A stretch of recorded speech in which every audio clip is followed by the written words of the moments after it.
அனைவருக்கும் வணக்கம். தருமபுரி மாவட்டம் பொன்னாகரம் பூதிப்பட்டி கிராமத்தை சேர்ந்தவர்தான் பெருமாள் என்கிற சக்தி. வயது 42. இவருக்கு அனிதா என்ற பெண்ணுக்கும் திருமணமாகி சுமார் 13 வருடங்கள் ஆகிறது. இவர்களுக்கு தற்போது 11 வயதில் ஒரு மகனும் 10 வயதில் ஒரு மகளும் உள்ளனர். சக்தி ஒகேனக்கலில் வீடு வாடகைக்கு எடுத்து டீ கடை வைத்து தொழில் செய்து வந்துள்ளார். அப்போதிலிருந்தே சக்திக்கும் அவரது மனைவியான அனிதாவிற்கும் இடையே குடும்ப பிரச்சனையால் கருத்து வேறுபாடு இருந்து வந்துள்ளது. இந்த நிலையில்தான் ஒகேனக்கல் பகுதியை சேர்ந்த தாவேகா ஒன்றிய மேற்கு செயலாளரான கார்த்திக்குக்கும் அனிதாவுக்கும் 2 வருடங்களாக திருமணத்தை மீறிய உறவு இருந்து வந்ததாக சொல்லப்படுகிறது. குடும்பத்தினர் கார்த்திக்கை அழைத்து பேசி இந்த உறவை முறித்து கொள்ளுமாறும் அறிவுறுத்தியுள்ளனர்.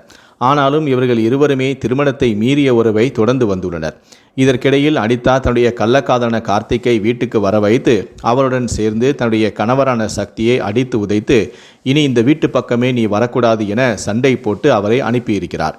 இதனால் சக்தி 1 மாதமாக தனது பெற்றோருடன் தான் வசித்து வந்திருக்கிறார்.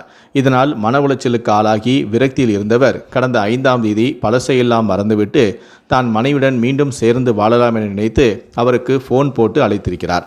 அப்போது அவருடைய மனைவியான அனிதாவோ, நான் வர முடியாது, இனி உன்னுடன் நான் வாழ முடியாது, நீ கட்டிய தாலியும் மெட்டியையும் நான் கழட்டி வைத்திருக்கிறேன், வந்து வாங்கிச் செல், என்னுடைய குழந்தைகளையும் நீ இனி பார்க்க வரக்கூடாது, என் வீட்டு பக்கமே நீ வரக்கூடாது என மீண்டும் அவருடன் சண்டை போட்டிருக்கிறார்.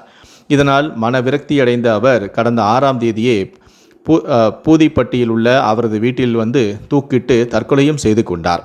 இந்த நிலையில்தான் தனது மகன் தற்கொலைக்கு மருமகனான அனிதாவும் அவருடன் தொடர்பில் இருந்த தாவேகா மேற்கு ஒன்றிய செயலாளரான சக்தி மீதும் தக்க நடவடிக்கை எடுக்க வேண்டும் என பெற்றோர்கள் மற்றும் உறவினர்கள் எஸ்பி அலுவலகத்தில் புகார் அளித்திருக்கிறார்கள். அப்போது மனு கொடுக்க வந்தவர்களில் ஒரு பெண் பையில் மண்ணெண்ணெயை மறைத்து வைத்து கொண்டு வந்துள்ளார். அந்த மண்ணெண்ணெய் கேனை காவல்துறையினர் சோதனை செய்து பறிமுதலும் செய்தனர். மேலும் காவல்துறையினர் விசாரணையை விரைந்து முடித்து உரிய நடவடிக்கை எடுக்க வேண்டும் என உறவினர்களும் கோரிக்கை விடுத்துள்ளனர். மனைவியின் தகாத உறவால் கணவர் தற்கொலை செய்து கொண்ட சம்பவமானது அந்த பகுதியில் பெரும் பரபரப்பை ஏற்படுத்தியுள்ளது.